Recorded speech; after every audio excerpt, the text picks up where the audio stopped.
I would like to introduce Mr. Sam Lee. Come on down to the floor. I've known Sam and John for a long time, and they have a wealth of knowledge, and they will provide a SBA update. So again, remember, we got some great folks here today. So Sam, John, thank you. Right, appreciate it.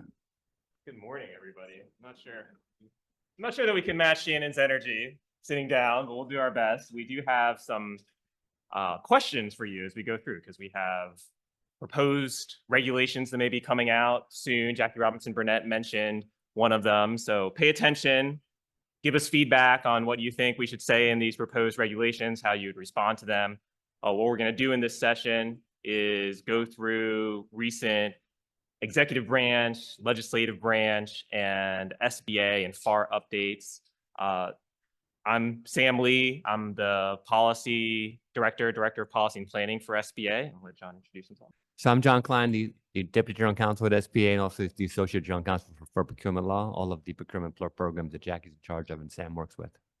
Thanks. Great. All right, so we're going to start with John's update on litigation. I know I prepared you for this, John. I have emails. Great. Well, we talked a bit about the Ultima decision.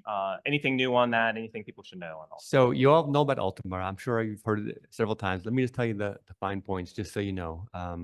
Obviously, a woman-owned small business challenged the constitutionality of the 8A program.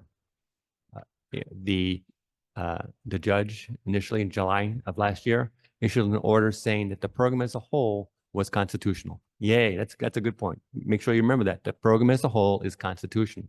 What the judge did, however, was saying that the SBA and also the defense was USDA, we were enjoined from using the presumption in administering the program.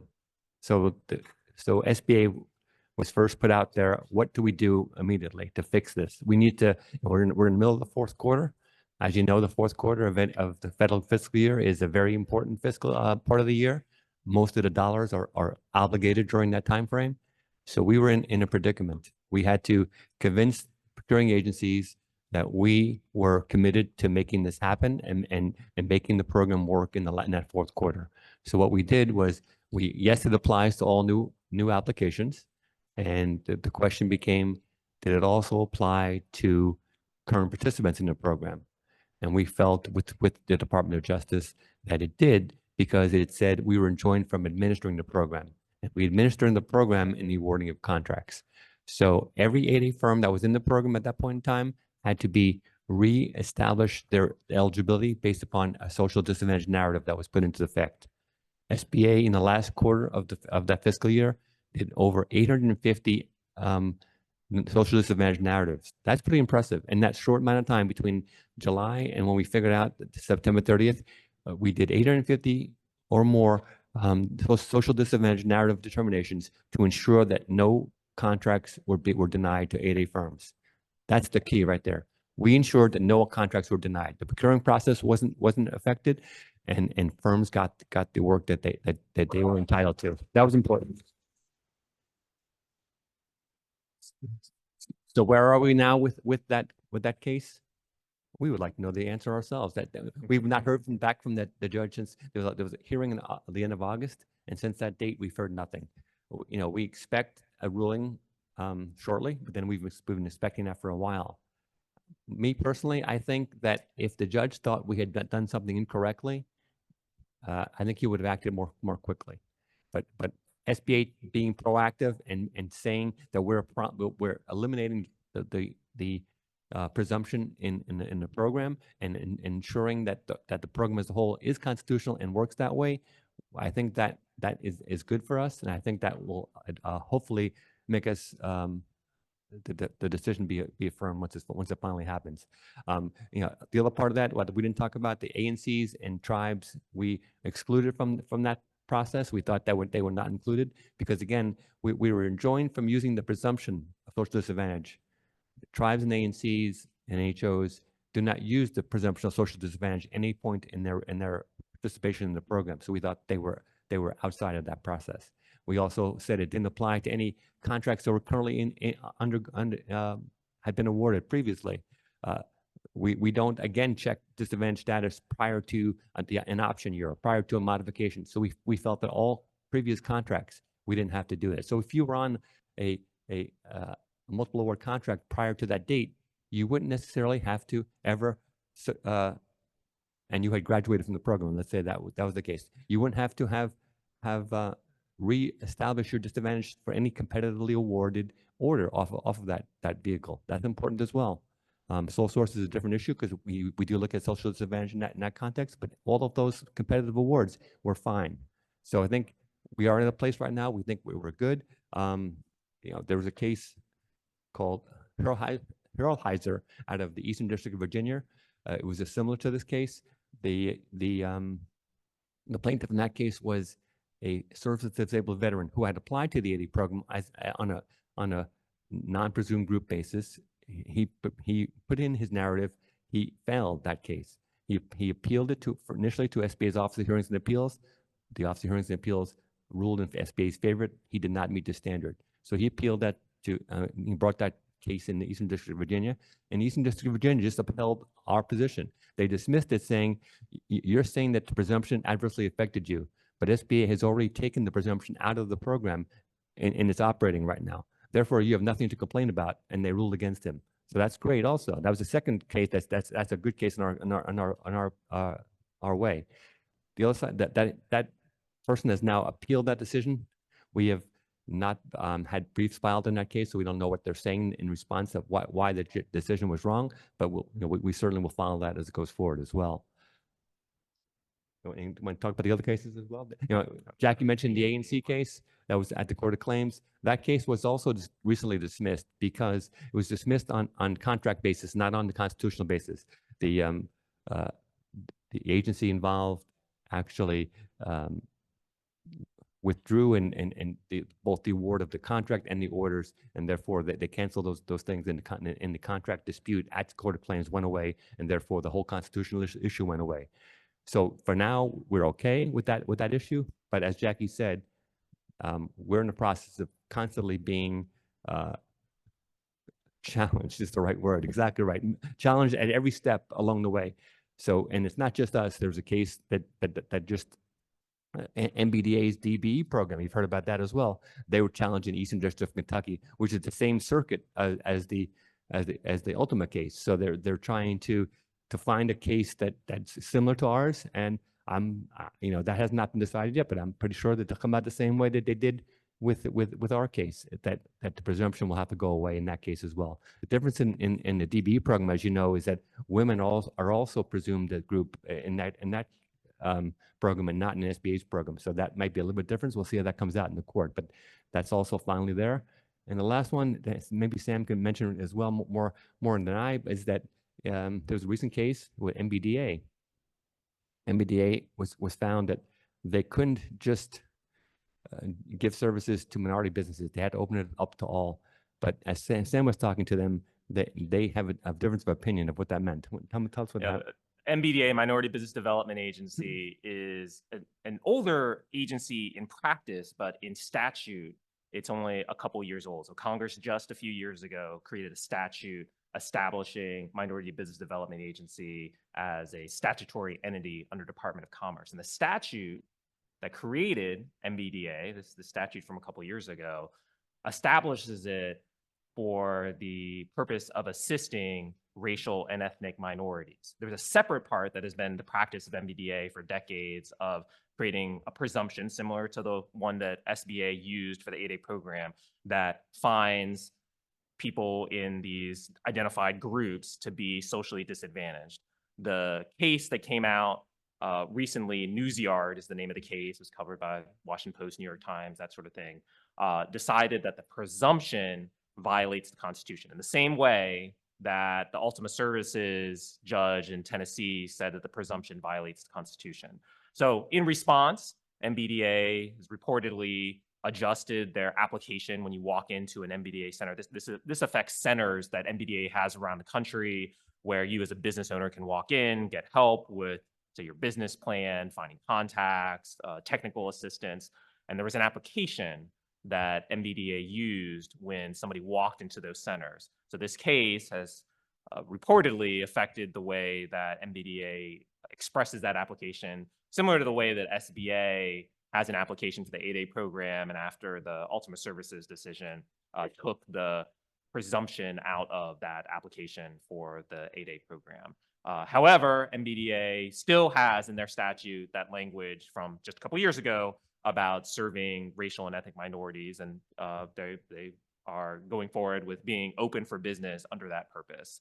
MBDA has other services and other functions besides just this local center program, and those are so far not affected by this decision news yard that came out a couple weeks ago. But it does show, I mean, we're talking, for the rest of this presentation, it's kind of an interesting duality.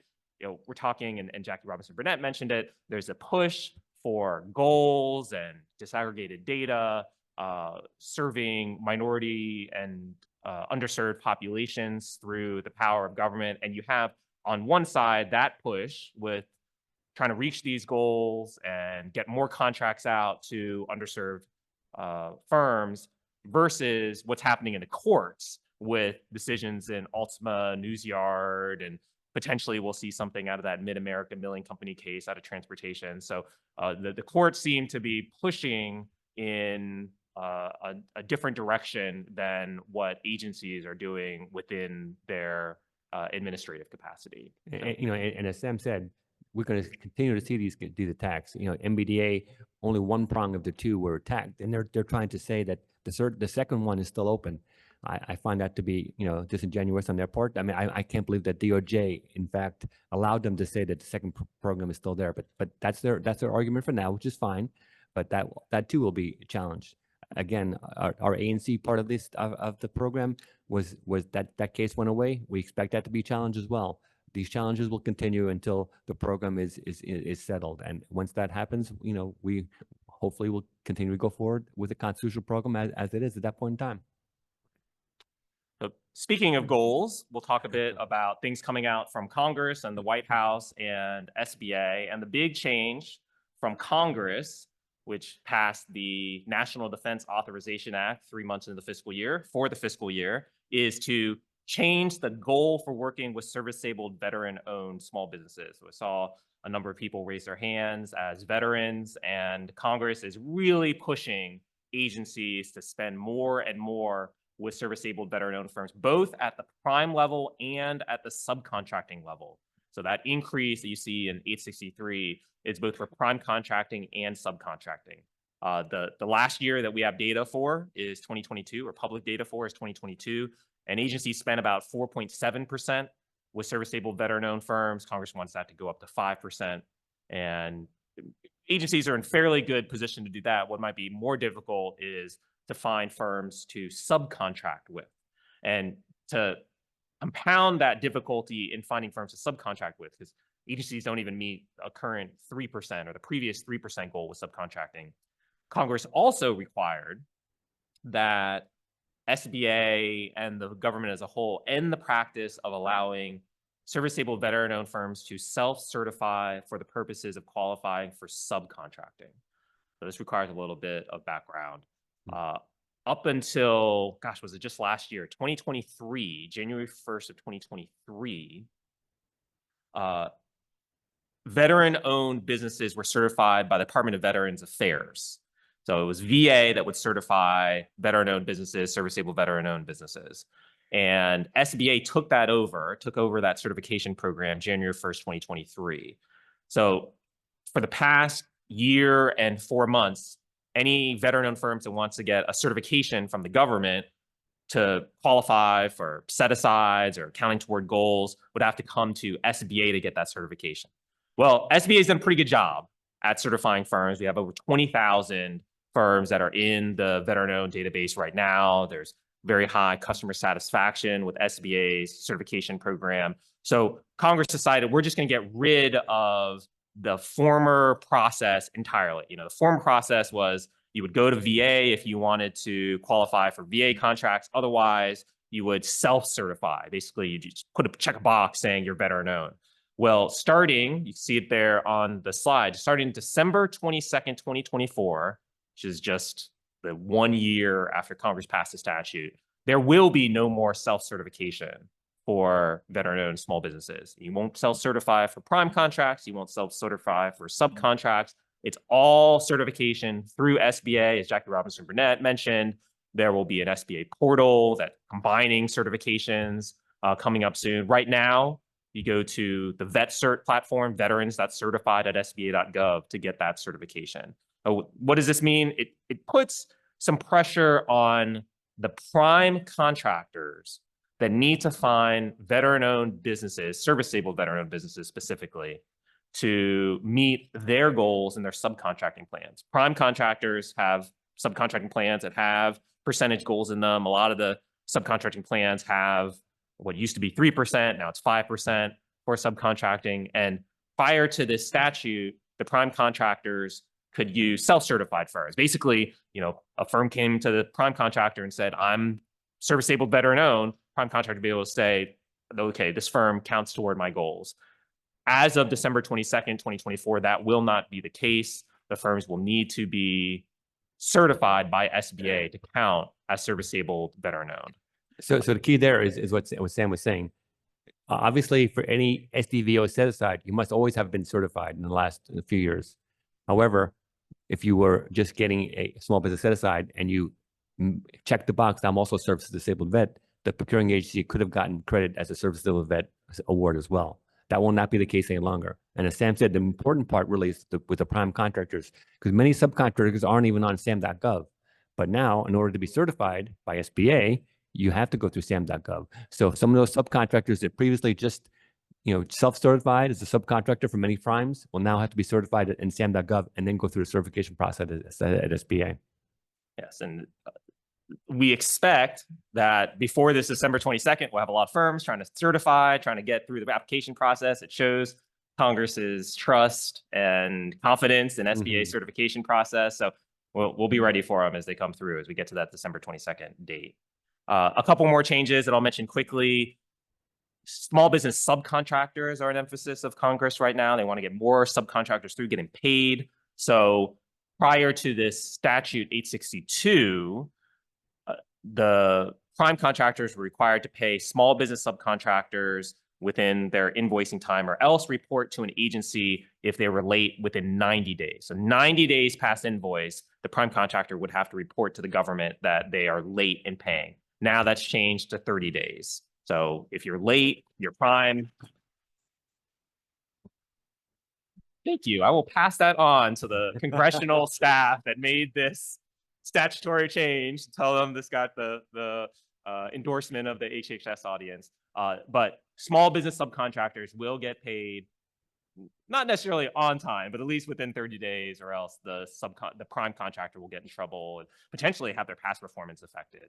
And then one more change that is significant, has been pushed by the entity-owned participants and contractors, is for DoD. NDAA is defense focused, so DoD would consider the past performance of a business's affiliates in rating their offer on competitive procurement. And this had come up in several GAO protests, Government Accountability Office protests, where, say, an NHO, Native Hawaiian organization owned firm would put an offer on something, and it didn't have, the firm itself would not have past performance. Maybe it was newly created, but it would say, hey, there's another NHO owned firm within my same organization that has this sort of experience. We're sort of just taking over the contract. We should get credit for our affiliates' experience. The GAO said, no, you're a separate firm. You haven't said that this other firm is going to perform on the contract, so you don't necessarily get the credit. It's not required, at least, that you get the credit for the affiliate firm's contracts. Now, Congress is asking DoD to consider the past performance of small business affiliates. But John, you have a issue with that, right? Well, the wording of the statutory language is, you shall consider the past performance, if relevant, of affiliate companies. So there's two keys to my mind. Of affiliate companies, we've always said that an entity-owned firms are not affiliated with each other. So Tribe Firm 1 is not affiliated with Tribe Firm 2. If they were affiliates, they would count you for size purposes. So now you're telling me that we're looking at your affiliates' past performance. I'm saying those firms are not affiliates. Secondly, it says if relevant, and if relevant to me means it encompasses the current practice. If that firm is used in this contract as a subcontractor to you, if Tribe Firm 2 is a subcontractor to Tribe Firm 1, then of course you're going to use their past performance and past performance experience. So the if relevant and the affiliate language, it makes me think that it just really encapsulates the current language. But what it does do is says you shall consider that. So in the past, some contracting officers said, well, you don't have to consider the past performance of subcontractors. Well, now they're saying that you shall consider it. So if the sister company is involved in the company at all, in the procurement at all, then you shall consider their past performance. That's the way I read that. And what's also interesting about that is shall means you consider it whether it's good or bad. So let's say that other firm didn't do a very good job on its previous contracts. That could actually hurt your offer. Then don't put them in. Don't put them in. Don't make them a subcontractor. Then. Yes, take them out. I don't know anything about that company. All right, so we talked a bit with both Shannon Jackson, Jackie Robertson Burnett about this push from agencies from the very highest levels at the White House to get agencies to spend more with small businesses, small disadvantaged businesses. And let me just say one thing before you say that, just so you know that Sam was personally involved in this for months and months and months. So we have to thank Sam for getting anything out of it, because I have to say that if it was left to OMB and GSAs alone, we probably would have gotten zero. So getting anything is a good thing. Thank you, Sam. Well, thanks for that, John. This is kind of a personal passion of mine because I've lost so many cases on this issue. I need to take revenge. I feel like Caitlin Clark against LSU last night. Which was, sorry, LSU fans. Is this an LSU crowd? Boy, I picked the wrong crowd to say that to. SEC country, huh? So well, we were very gratified to see this issuance come out of the White House Office of Federal Procurement Policy in January, pushing agencies to use the rule of two. So the rule of two, if you don't know, goes back since the creation of the FAR, which is actually 40 days yesterday. So the rule of two has been in federal law as of yesterday for exactly 40 years. And it says that agencies will award to a small business if there are at least two small businesses that can do that work. It was very simple back then in 1984. If there are two or more small businesses that can do the work, you award to small businesses. So, yeah. Yes, it does now. Yes. So so what we're pointing out there is a parity of this issue that actually affected HubZone firms very much. So this parity issue that agencies should look to the 4 socioeconomic programs first. That's 8A, serviceable veteran, HubZone, and women-owned small business prior to looking to small business. Look, despite that wrinkle, all it says is you shall consider those things before going small, but it doesn't say you must do those things. So that's just as an aside. The contracting officer can have any good reason for going one or the other, going small and not do that program, but that's up to the contracting officer to just put that into the file as to why he's doing what he's doing. He or she is doing what they're doing. What has happened in, let's say, the last 14, 15 years, is there been a shrinkage in the use of the rule of two. And the reason is because of multiple award contracts. Jackie Robertson Burnett mentioned this, category management, multiple award contracts. There's been believed to be an exception to the rule of two for multiple award contracts. Well, OFPP has now said, despite this kind of controversy at courts and GAO about whether there's actually an exception, actually went all the way to the Supreme Court in 2016, agencies are being told they should use the rule of two on multiple award contracts. That's what's on number 2 here. So that's been the big fight over at least the last decade plus on, are we going to follow that 40-year rule, or are we going to say multiple award contracts are different? Agencies should push for efficiency. Now OFP is saying, hey, we've done well on goals. We've met the 23%. We're up to 27%. Done well on SDB. We're meeting those annual goals, but we need to do more to make sure that small businesses stay in the industrial base. A couple more things that came out of that memo. Very important memo to read, by the way, because this is gonna be a big deal for this year, and we're going to be talking about policy changes as well. Award of new multiple award contracts. agencies need to engage with SBA earlier in the process. Don't wait until 30 days before the solicitation comes out. You have to include SBA early on, as well as the OSDBU staff. And then on best-in-class contracts, which is for the uber, the highest level of category management, those contracts are for a selected number of firms, only maybe 1,000 or 2,000 out of the 60,000 small businesses on these best-in-class contracts. The OFPP expressed some skepticism about whether best-in-class contracts are doing enough to bring companies into the industrial base. And if they're not doing enough, then they're telling agencies to move away from best-in-class contracts.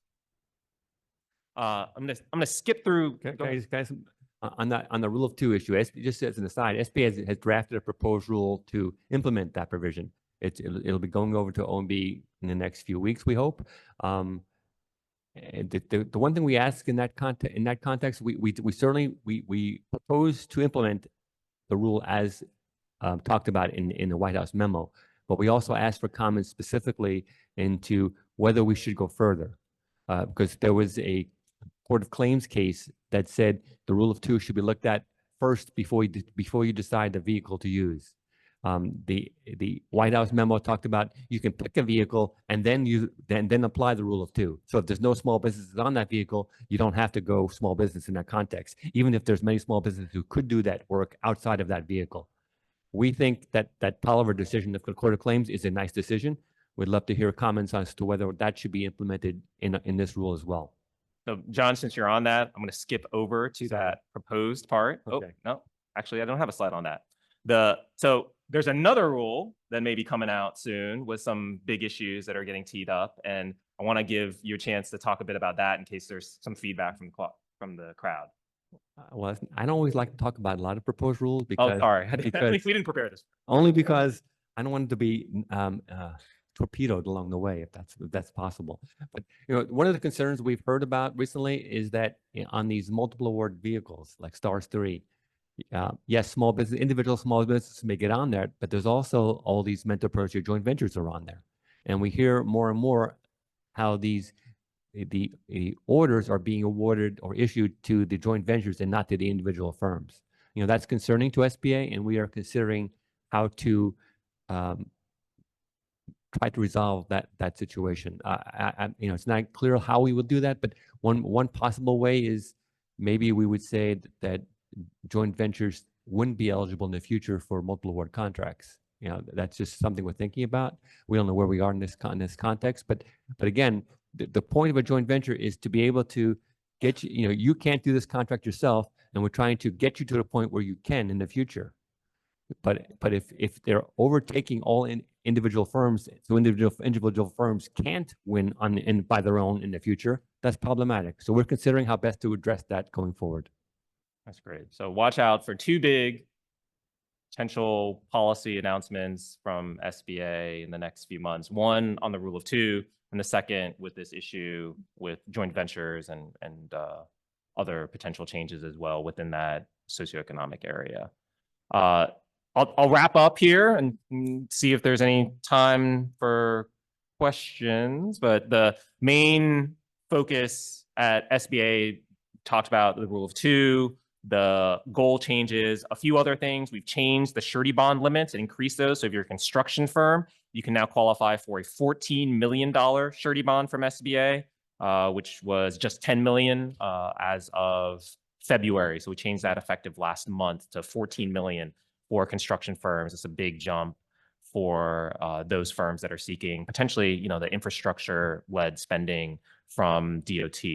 And then I mentioned service-able veteran-owned small businesses. That is now required. The certification for service-able veteran-owned small businesses is now in FAR Part 19. That's the part of the FAR that governs small businesses. It requires, this is about 8A program as well. The certification of service-able veterans is an interim final rule, so you can comment on that. Additionally, there's a rule about the 8A program that enforces what's called the once 8A, always 8A rule. That's actually the text that's up there. So if an agency, we've been talking about the 8A program for most of today. I should note that I do a lot of the statistics for SBA as well. scorecard and grading agencies. And one fascinating part about this whole Ultima environment is the 8A program actually had its biggest year ever in fiscal year 2023, despite all these challenges from the courts, despite, thank you, and much credit here to Donna Peebles, the director of the 8A program, associate administrator for the 8A program, as well as her staff. Despite all that, 8A program pushed out more contracts, pushed out more dollars than it ever had in its history, just going to show that, we really believe in the 8A program. Agencies really believe in the 8A program, and to some extent, just talking about the program more, getting people organized around the program can really make things happen. Sam mentioned once 8A, always 8A. I just want to do an aside on that for a second. The one thing that the SBA, how we get involved in that is we have a release process. So in the past, what procuring agency would say, this procurement is a new requirement. We don't need to come to you, SBA. We believe that it's changed significantly, either in dollars or adding other types of services or products, that it's significantly different than it was before. It's a new requirement. We're not going to come to you and tell you about that. Part of it used to be 8A. A few years ago, we changed our regs, and the procuring agencies now must come to SBA and tell us every time that they're taking something out of the 8A program, even if they're combining it into something that's now going to be considered new. So SBA, in theory, has the opportunity to look at that and say, yeah, that makes sense. That looks like new. Go for it. I mean, it doesn't say it needs SBA's concurrence, but SBA specifically can challenge that with the head of the agency if we believe that they're doing it incorrectly. So that's important to know, that they must come to us and tell us that they're taking this little part out that used to be an 8A contract and moving it into a huge, big contract. Maybe it's not good for the business development purposes of that of the development needs of that particular firm. Remember, the 8A program is a business development program. If this one contract, even if it was tiny, is being put into something else that firm is unable to compete for because it's really beyond what they can do, that may be really significantly harm that particular small business. And SBA may say, agency, doesn't make sense in this context. Again, we're trying to develop this business, and this business is going to be hurt because they can't compete. So having SBA involved in that process gives us the opportunity to talk to procuring agency in those particular needs and say, maybe can you break that little piece out, or can you not combine it with the other larger part of the procurement, if that's possible.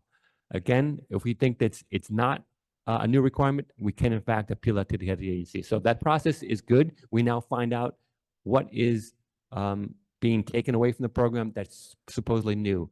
So if you're a small business and you know you're performing an 8A contract, and your hearing is going to be going outside the 8A program, I would say contact your local BOS and let them understand what's happening, so we can look at that more carefully to make sure that it's done correctly. Great. But we do have a few minutes for questions if anybody has questions or feedback on some of the policy changes that we've mentioned. I see one here. Oh, we do have microphones that are going around as well. Thank you. Hello, everyone. My name is Melissa Peterson. I'm with Blue Sky Innovative Solutions. See a lot of familiar faces, so hi. My question is something that I have asked of John and Donna, I think, before we were dealing with the Ultima case. And so I think it was maybe overtaken by events. So I'd like to ask it now, and it's about the 8A program. So as you know, within the 8A program, you have a limit on the assets that a person can have who is the representative within the 8A program at 6.5 million, I believe is the number right now. And that includes assets within the company. My argument is that if we're looking at a NAICS code, so if you have a small business that has a NAICS code with a size standard that is relatively close to that, like say 8 million or so, that makes sense. However, if you're operating in an area like, I forget the specific NAICS code, but custom computer development, right? Yes, or software development. There certainly are some with $30 million size. Right. That's correct, yeah. Right. So in those cases, I think that forcing an owner to keep their assets below 6.5 million is detrimental to the business. And so I'm wondering if there are any efforts underway to address this. Yeah, they have not been previously, but that's a good point, and we will certainly consider that going forward. Thank you. Hi, Sorry. I'm Tracy Grace with IBEX. My question is, it's an election year, so we're excited about the policy and regulatory changes occurring. But if there's a difference in administration, how could that impact the policies and regulatory changes that you're implementing now? One impact is just procedurally in an election year, we can't issue these proposed rules during a quiet period. And we're actually in the quiet period right now until about April 30th. And so that's why you don't see the proposed rules that we're talking about. That's why they're not out there for you to read and comment on and in regulations.gov and other websites. Maybe May, June, that's when you'll be able to get the chance to read those and actually get the chance to comment on them. Because right now the focus from the people who publish the regulations is putting out final regulations ahead of the election year. Now, my hope is on the rule of two issue specifically, that is not a political issue one way or the other, Republican or Democrat. We've had bipartisan support. We've had the ranking member on the Small Business Committee is a Republican, Joni Ernst from Iowa, and she introduced a bill to put the rule of two into statute and put it effective for multiple award contracts. So the Republicans, I think Nydia Velasquez, the ranking member on the House Democrats Small Business Committee, it has also introduced a similar bill. So there's bipartisan support, at least for that issue of getting more contracts to small businesses. And I think it really goes back to the recognition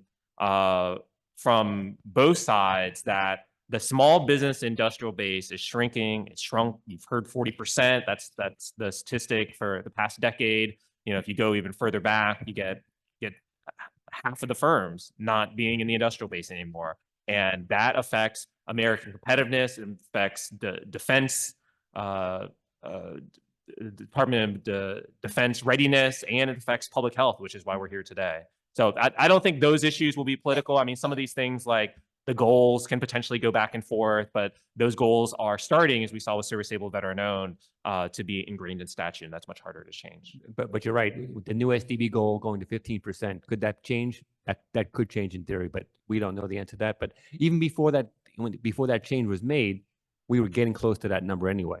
We were always at around 10 or 11. So even though the goal for that was 5%, we were reaching 10 or 11 prior to that change. So, but you're right in terms of if rules are finalized in the last quarter of this administration, and a new administration comes in, they could in fact undo those final rules at that point in time if they wanted to. But most times, honestly, the small business rules are not the ones that are controversial. So they in my many years at SBA, they've never overturned our rules that happened in that context. Okay, thank you. Last question. Hi, everyone. Priya Chandrasekhar from PFG Medcom. Thank you so much for this. Very excited about all the upcoming changes. I have a question about the certification process. So you guys mentioned that it's going to be standardized and kind of one shot to do whatever relevant certifications. How's that going to impact the third party certifications? Like, you know, how you can get And WSB program has a third party certifiers. So you can still go there, but then it comes back to SBA's portal at that point in time. And once it does, SBA would then flip you into, are you also eligible and are you also interested in other programs at that point in time? So we'll no longer need to be uploading certifications from others. It'll kind of all be in one place. All right, exciting. Thank you so much. All right. Well, thanks very much, everybody. Enjoy the rest of the conference. Thank you. And let us know if you have any questions. Absolutely.